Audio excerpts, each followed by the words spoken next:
I see you've returned bearing inquiries. I'm Specialist Christopher Gaylord, and I can answer your questions concerning deployed living in Iraq. Now, first, for clarification, let me just say that I am based on Camp Victory and can answer questions from this perspective. However, soldiers across Iraq at joint security stations, forward operating bases, and other camps do have many of the same basics.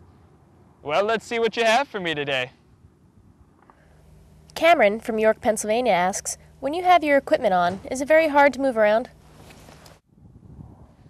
To be completely 100% fully, frankly, honestly with you, Cameron, the gear we're issued does incur some physical limitations on the use... Oh, excuse me. And of course, there is the added weight of armor plates, ammunition, magazines, first aid pouch, and Kevlar helmet. But I could still run and fight in full battle rattle. Here, let me demonstrate with Bob.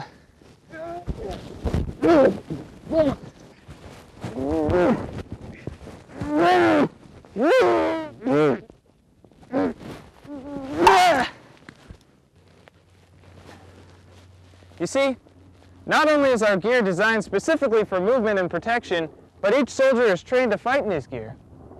Micah from St. John, Indiana says, I need some info about the Army. Well, Micah, if you desire to learn more about the Army and Army operations, you can visit www.army.mil. Or, if you should want to know more about Army programs and possibilities for yourself, you could visit www.goarmy.com. Or, if you need more information, you can simply stop by your local recruiting office and say hi, or hello, or throw some Spanish at them and say hola. Or your third option is you could send me a more specific question. Nathan from Lenoke, Arkansas asks, how do you go to sleep at night with them all around you? Well, Nathan from Lenoke, Arkansas, I don't usually talk about them, but it is daylight, so we're safe from their wiles and weapons. But it's quite another story at night. What? Who's there?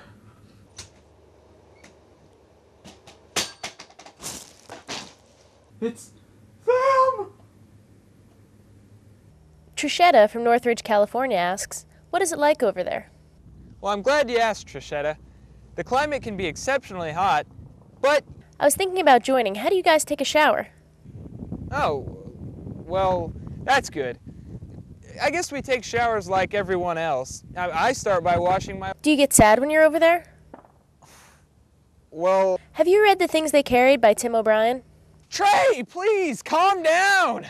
I can answer one question. Pick your favorite.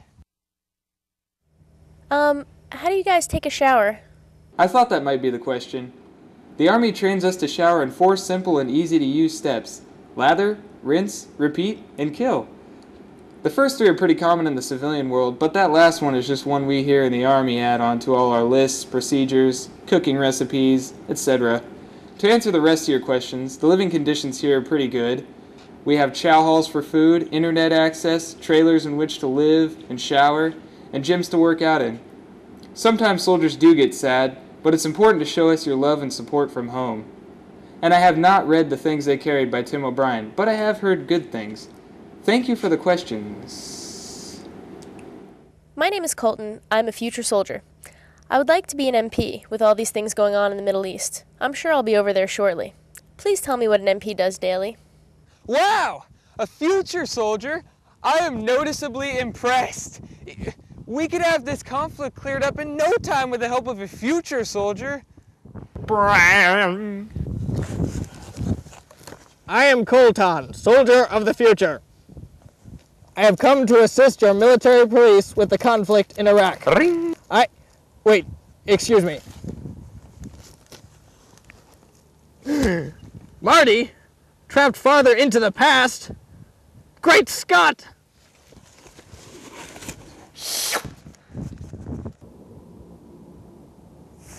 Well, that was weird. Colton, since your future self was unable to answer your question, I'm happy to assist. Military police in Iraq daily accomplish 5 tasks, to include maneuver and mobility support operations, such as route reconnaissance, area security operations such as securing a certain site, law and order operations, detainee operations, and police intelligence operations. Now I trust that answer will suffice. Thank you, Colton, soldier of the future. Larry from Dover, Ohio asks, is it really as bad over there as the media reports? This is an important question that we often see and needs to be addressed. The media consists of multiple different news organizations that should not be lumped into one. They aren't centrally controlled, and oftentimes the real culprit is our own perspective or our own imagination in some cases. And the only way to truly understand operations in Iraq is to gather your information from multiple different sources. I'd like to take this time to personally encourage you to explore different news organizations from both sides of the spectrum. That way you can really see what coalition forces have to say through our press releases. If you did keep up with this information, you'd see things like reconstruction efforts by the U.S. military, lowered levels of violence, and continued signs of progress, such as with the recent elections in Iraq. The only way to truly have a balanced perspective is to explore different organizations from both sides of the spectrum. And Larry, thank you for allowing us to address this issue. 10,600,450 thanks for your participation. Please continue to visit GoArmy.com to supply me with a fresh batch of quandaries. I will continue to answer them in an entertaining yet informative manner. So take care, and I'll see you next time we explore the deployed life of a U.S. soldier.